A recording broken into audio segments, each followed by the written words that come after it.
Frente, depois de chamar o Papa Francisco de imbecil e representante do maligno, o presidente da Argentina, Javier Milei, teve o primeiro encontro dele com o pontífice no Vaticano e ele levou alfajor ao compatriota. Os líderes se abraçaram e se cumprimentaram amistosamente nesse domingo, momentos após a cerimônia de canonização da Beata Maria Antônia de Paz e Figueroa, primeira santa argentina.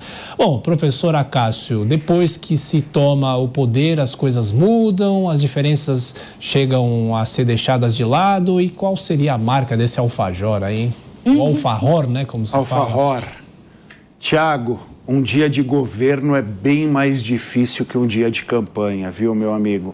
E eu acho que o Milei tem descobrido isso às duras penas. Ele tem enfrentado alguns protestos na Argentina, obviamente.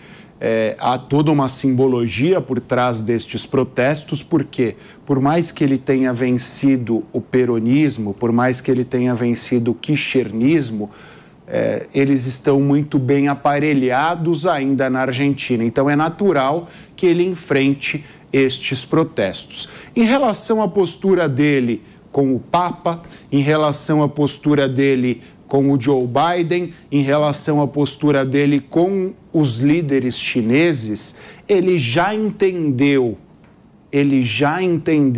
que aquela narrativa, aquela beligerância que ele manteve durante a campanha só vai prejudicá-lo e só vai prejudicar o povo argentino. Então é natural que ele faça esses gestos em relação ao Papa, é natural que ele faça esses gestos em relação aos demais líderes internacionais, porque a Argentina, afundada numa crise, só tem uma alternativa, que receba investimentos estrangeiros. E a única forma de receber investimentos estrangeiros é a segurança do seu líder e a atratividade que essa segurança traz aos estrangeiros. No que diz respeito ao alfajor, ao alfajor, imagino que seja daquela marca mais tradicional que nós conhecemos e nós merecíamos um desse aqui nessa tarde de carnaval. Concordo com você. O doutor Emerson, tem que baixar o tom um pouquinho, né? Muito difícil, como disse o Acácio, período de campanha sempre é muito mais acalorado, você fala praticamente o que vem à boca, né? A boca fala, o coração tá cheio, só que depois vem as consequências, né? E aí teve que levar um alfajor para adoçar a sua narrativa, né, de ofensa ao Santo Papa, que infelizmente, na posse adiante, você precisa saber fazer política. Não é com ofensa, não é com narrativas, você precisa fazer o jogo. E o jogo da política é via de mão dupla. Você precisa tentar tirar o maior substrato em benefício da população e também dos interesses ao qual o político ali está na sua envergadura. Ficou uma situação muito feia por conta da ofensa e aí depois a gente vê na imagem Javier Milei abraçando o Papa e inclusive teve uma entrevista posterior de forma privada com o Papa e lá não sabemos o que foi tratado, se realmente aquele alfajor estava doce como a sua presença e a sua simpatia lá pelo Vaticano. Doutora Mônica, a política não deixa de ser diplomática também, né? Então precisa baixar o tom, não é? É claro. Primeiro, ainda bem que ele levou um alfajor e não uma morcija, que é aquela salsicha de sangue. Eu, assim, não consigo entender quem pode chamar este Papa de imbecil e maligno, né? Já mostra o quanto ele, naquele momento, estava apenas sendo um personagem. São três momentos muito claros do Milei. Na campanha era aquele ser quase selvagem, né? O afuera, e cheio de bravatas e com muita paixão. Logo depois que ele começou o mandato dele, ele se mostrava ainda muito ousado, muito certo da força com a qual ele foi eleito, né? O posicionamento, da escolha de direcionamento do argentino, de que queria aquela política mais liberal, veio com aquele pacotaço e tal.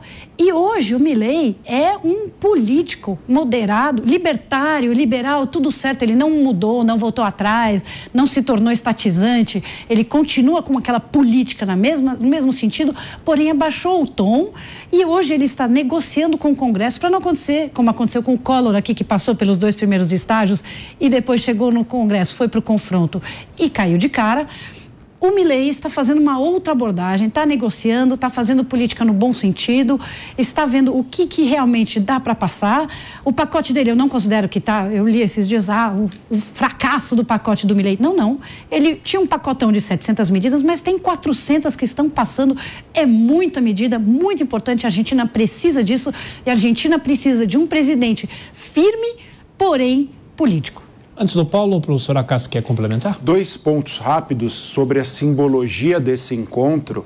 Primeiro, que os dois são argentinos, cresceram nas suas respectivas áreas de atuação em polos políticos distintos. Isso mostra maturidade, especialmente para os argentinos que enfrentam tantos problemas. É natural que essas duas principais figuras argentinas neste momento, junto com Messi, que são 3, que eles exerçam esse papel. Em segundo lugar, a irmã do Milei é quem o acompanha nestes eventos. O Milei não é casado, nós sabíamos isso desde a campanha, ele está acompanhado da sua irmã, que faz às vezes de chefe de gabinete, secretária particular e primeira-dama. Em terceiro lugar, a questão física do Milei, para mostrar que como o ritmo do dia a dia de um governo é tão complexo, o Milei completou no último sábado 2 meses de governo, e quando nós olhamos para as fotos de campanha e para as fotos atuais do Milei, já dá para perceber que ele ganhou muitos cabelos brancos. Então, por isso que eu digo, é mais fácil fazer campanha do que governar. Paulo, o poder dá cabelo branco? Olha, eu não saberia dizer. Eu não tenho poder nenhum e a barba já está toda branca, então eu não sei se tem essa conexão. Agora, chama atenção, de fato, o Milei está tentando distensionar esse processo logo no início. Eu vou, mais uma vez, respeitosamente aqui discordar da Mônica hoje. Me perdoa, porque já é a segunda hoje, Mônica.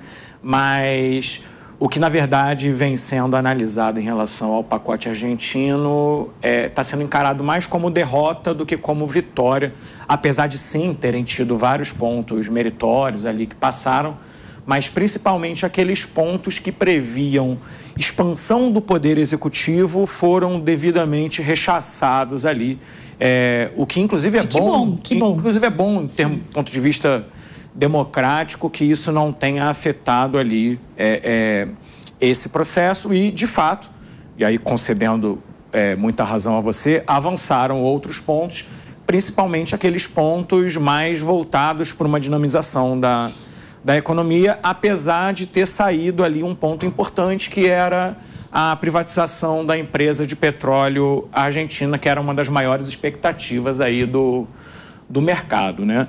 Agora, o que me chama a atenção é que, mesmo num primeiro momento, Milei vem distensionando, como foi esse gesto para o Papa, não só esse, né? Fez gesto para o Lula também, depois de um primeiro momento de tensionamento, até porque é o maior parceiro comercial da Argentina, então, e sofreu consequências muito práticas do seu discurso também, como, por exemplo, o governo chinês, que não quis renovar um empréstimo para o governo argentino, empréstimo, salvo engano, em torno de 7 bilhões, que acabou tendo que fazer com que Milei fosse ao FMI captar esse dinheiro sob um custo muito maior, ou seja, o discurso anti-China acabou trazendo uma penalização, de fato, para o povo argentino.